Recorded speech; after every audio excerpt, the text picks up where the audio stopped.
La gestion des tarifs dégressifs vous permet de moduler le tarif de votre matériel en fonction de sa durée de sortie. Par exemple, si une location dure de 1 à 5 jours, on applique un tarif normal.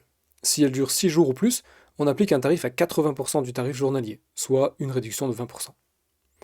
On peut également utiliser des coefficients.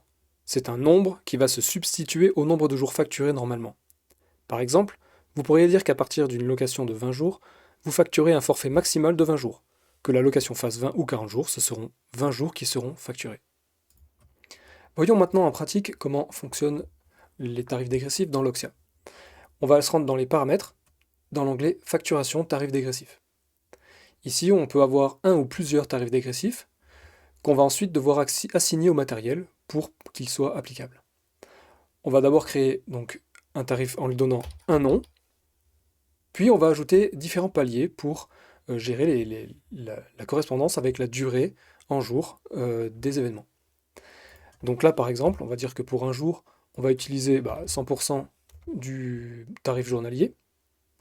Et là ensuite, pour tous les événements d'une durée de 3 jours ou plus, on va pouvoir appliquer 20% de remise, donc 80% du tarif journalier.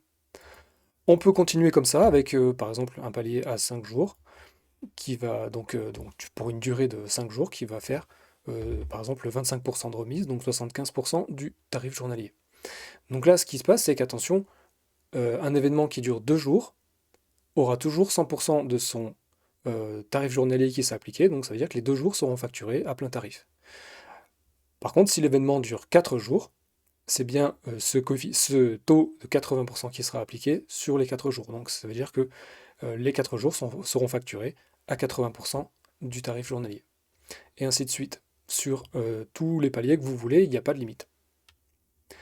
Comme je vous le disais tout à l'heure, vous pouvez également utiliser un coefficient. Donc par exemple, si on reprend l'exemple de tout à l'heure qu'on dit pour une durée de 20 jours, on va appliquer le coefficient 20, qui va donc se substituer au nombre de jours.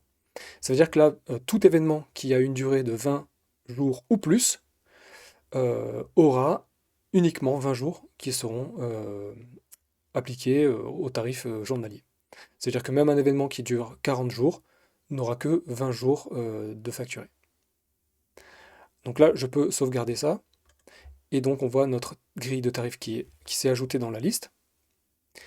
Il va falloir ensuite appliquer cette grille de tarifs au matériel, sachant que chaque matériel peut avoir son propre tarif dégressif. On va pouvoir aussi définir une grille de tarifs par défaut. C'est-à-dire que là, j'en ai qu'une, donc je vais prendre le tarif dégressif base, sans oublier de sauvegarder, bien sûr. Et là, ça va permettre tout simplement de, quand je vais créer un nouveau matériel, d'avoir ce champ tarif dégressif qui sera pré-rempli. Je vais vous montrer ça ici. Quand je fais nouveau matériel, vous voyez qu'ici, j'ai le tarif dégressif qui est déjà pré-rempli avec le tarif base.